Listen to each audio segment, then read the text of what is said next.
हमारा मांग बा फांसी होके के चाहिए। फांसी होकर के चाहिए।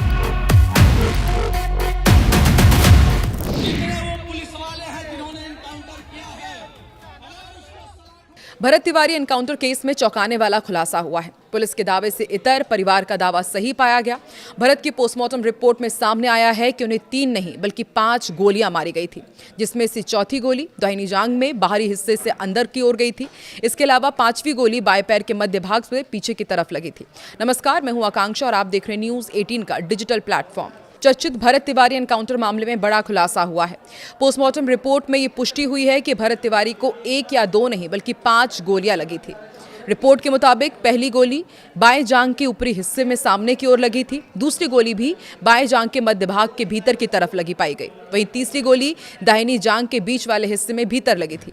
मालूम हो कि भारत के परिवार ने भी 5 गोलियां मारे जाने का दावा किया था और अब रिपोर्ट के मुताबिक पोस्टमार्टम रिपोर्ट में सामने आया है कि चौथी गोली दाहिनी जांघ में बाहरी हिस्से के अंदर ओर गई थी। इसके अलावा 5वीं गोली बाएं पैर के मध्य भाग में पीछे की तरफ से लगी थी। भरत तिवारी के कथित फर्जी मुठभेड़ मामले को लेकर पिछले कई दिनों से सियासत गर्म है। विपक्ष सरकार पर लगातार हमलावर है और मामले की निष्पक्ष जांच की मांग कर रहा है। इसी बीच प्रदेश के सीएम सम्राट चौधरी ने यह स्पष्ट कर दिया है कि इस घटना में शामिल दोषी बख्शे नहीं जाएंगे।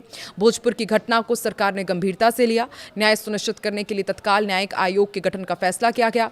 सम्राट चौधरी ने गुरुवार को पटना में आयोजित संविधान हत्या दिवस कार्यक्रम में मंच से इस हमले पर सरकार का पक्ष रखा और कहा कि भोजपुर की घटना को सरकार ने गंभीरता से लिया है।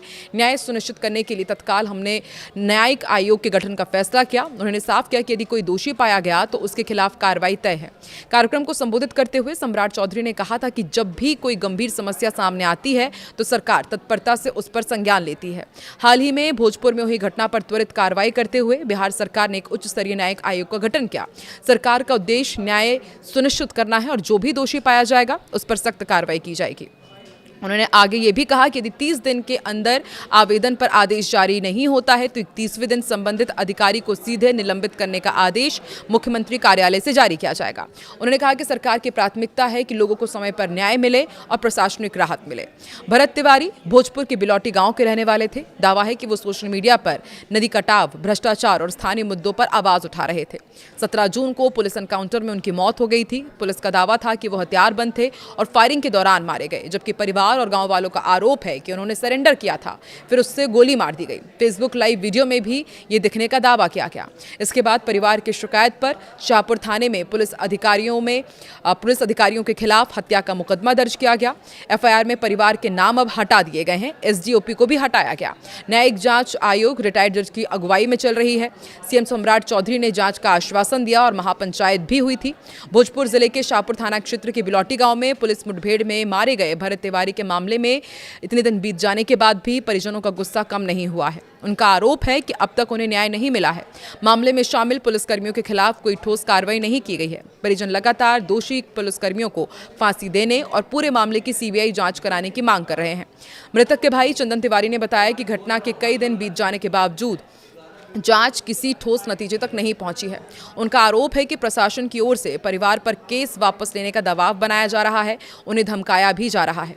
उन्होंने कहा कि ऐसे माहौल में उन्हें पुलिस की जांच पर बिल्कुल भरोसा नहीं है। चंदन तिवारी का कहना है कि पुलिस विभाग की जांच उन्हीं अधिकारियों की निगरानी में कराई जा रही है जिन पर घटना में शामिल होने के आरोप लगाए जा रहे हैं। ऐसे में निष्पक्ष जांच की उम्मीद करना मुश्किल है। उन्होंने कहा कि परिवार को न्यायिक जांच पर भी पूरा भरोसा नहीं है। उनकी मांग है कि किसी मौजूदा सिटिंग जज की निगरानी में जांच कराई जाए, लेकिन सरकार ने हाईकोर्ट के रिटायर्ड न्यायाधीश की अध्यक्षता में जांच समिति बनाई है। परिवार का कहना है कि यदि सरकार निष्पक्ष जांच चाहती है तो पूरे मामले की जांच सीबीआई से कराए। उनका मानना है कि केवल स्वतंत्र एजेंसी की जांच से ही सच्चाई सामने आ पाएगी और दोषियों के खिलाफ कड़ी कार्रवाई होगी। उधर सरकार की ओर से गठित न्यायिक जांच समिति के अध्यक्ष हाईकोर्ट के पूर्व न्यायाधीश विनोद सिन्हा ने मामले की जांच शुरू कर दी है। वहीं पुलिस विभाग की ओर से जांच की जिम्मेदारी शाहाबाद रेंज के पुलिस उप महानिरीक्षक यानी कि डीआईजी को सौंपी गई है।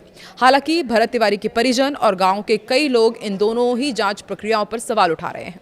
कहना है कि जब तक मामले की सीबीआई जांच नहीं होगी, दोषी पुलिसकर्मियों के खिलाफ सख्त एक्शन नहीं लिया जाएगा, तब तक उन्हें न्याय मिलने की उम्मीद नहीं है। फिलहाल परिवार अपनी मांगों पर अड़ा हुआ है और पूरे मामले में निष्पक्ष जांच की मांग लगातार दोहरा रहा है। आपको क्या लगता है, क्या परिवार और ग्रामीणों की सीबीआई जांच की मांग सही है और क्या वाकई निष्पक्ष जांच इस पूरे मामले की हो पाएगी और क्या भरत तिवारी के परिवार को न्याय मिल पाएगा? कमेंट सेक्शन पर जरूर बताएं।